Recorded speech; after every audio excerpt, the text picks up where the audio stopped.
Selamat pagi jemaat sekalian yang dikasihi Yesus Kristus. Kiranya kita tetap semangat dan dalam rasa syukur selalu.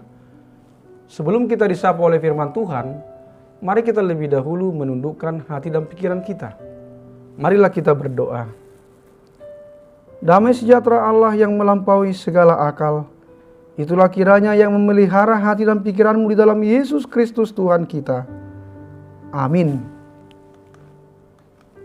Firman Tuhan pada hari ini Rabu tanggal 14 Juli 2021 terambil dari Lukas 12 ayat 5. Firman Tuhan berkata, "Aku akan menunjukkan kepada kamu siapakah yang harus kamu takuti.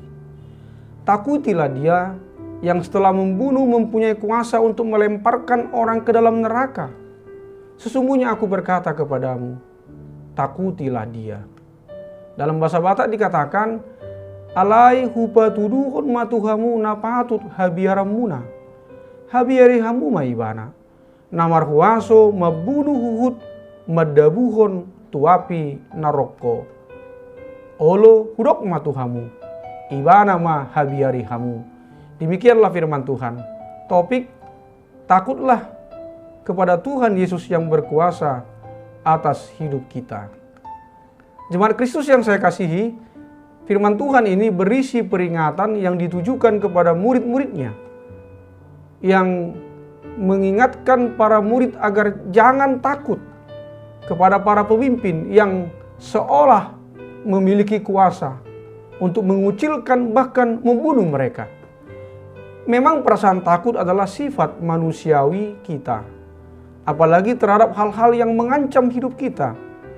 Bacaan Injil hari ini mengajak kita untuk tidak takut pada apapun dan siapapun kecuali pada Allah. Yesus mengatakan, "Aku akan menunjukkan kepada kamu siapakah yang harus kamu takuti. Takutilah dia, takutilah Allah." Yesus berkata demikian sebab Tuhanlah yang memberi, memelihara dan yang akan menyelamatkan hidup kita. Dialah satu-satunya alasan mengapa kita ada dan kemana tujuan hidup ini diarahkan. Takut menjadi ungkapan bahwa kita mau bersekutu dengan Allah. Jauh dari Allah berarti jauh dari keselamatan. Kita takut bukan dalam arti takut menerima hukuman apabila tidak menuruti perintah dan aturan. Tetapi kita takut karena hormat dan cinta kita kepadanya. Kita takut apabila jauh dan tak lagi mengenal cinta kasih-Nya. Namun rasa takut itu harus dibarengi dengan keberanian meninggalkan segalanya karena kita percaya bahwa Tuhan mencintai melebihi apa yang dapat kita pikirkan. Hormat dan cinta inilah yang mendasari takut kita pada Allah dan mendorong kita pula untuk berani bersaksi. Saudaraku yang dikasihi Yesus Kristus, untuk menjadi pengikut Kristus bukanlah hal yang mudah. Itu bisa saja membuat orang tersebut dikucilkan, diusir, dicoret dari silsilah keluarga, bahkan jiwanya pun bisa terancam. Tak sedikit petobat baru yang mengalami tekanan, penderitaan, bahkan aniaya karena memutuskan untuk percaya kepada Yesus. Tentang hal ini Yesus berkata, "Jangan takut terhadap mereka yang dapat membunuh tubuh, yang tidak berkuasa membunuh jiwa." Ayat 4.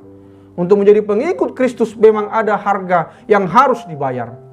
Ketika kita memiliki keberanian untuk menyatakan iman, justru disitulah kita akan melihat pertolongan dan pembelaan Tuhan yang semakin nyata dalam hidup kita. Memang sulit, tapi bukan berarti tidak bisa. Roh Kudus akan memberikan kemampuan dan keberanian kepada kita di tengah-tengah aniaya yang kita alami, sehingga kita justru bisa menjadi saksinya.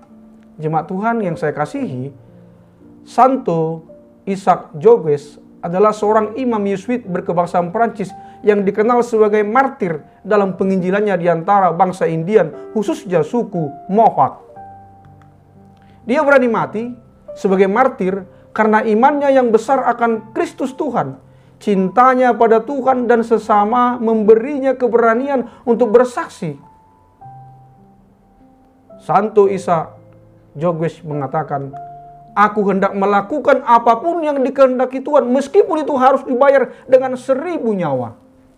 Perkataan Santo Ishak Joges ini hendak mengatakan pada kita semua bahwa dia akan melakukan segala sesuatu yang dikehendaki Tuhan, meskipun harus dibayar dengan nyawanya sendiri. Rasa takut terhadap semua yang mengancam kehidupan akan dikalahkan oleh ketakutan kepada Dia, Sang Pemberi hidup. Iman kepada Tuhan membantu kita semua sadar dan mengenal takut akan Allah yang didasari hormat dan cinta kepadanya akan membawa kita kepada kehidupan sejati. Amin. Marilah kita berdoa. Terima kasih ya Bapa atas firman-Mu yang mengingatkan kami supaya hanya takut kepadamu saja. Karena Engkaulah yang mengendalikan dan berkuasa atas hidup kami. Rasa takut kami kepadamu didasari atas hormat dan cinta kami kepadamu. Ya Bapa, berkatilah setiap yang berulang tahun pada hari ini. Sembuhkanlah orang-orang yang sakit dan juga yang terkena virus COVID-19. Hiburkanlah yang sedih dan kuatkanlah yang lemah.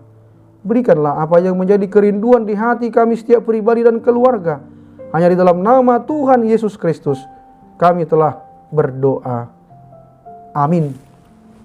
Selamat pagi, selamat beraktivitas, salam sehat, tetap semangat, dan bersyukur selalu. Tuhan Yesus memberkati.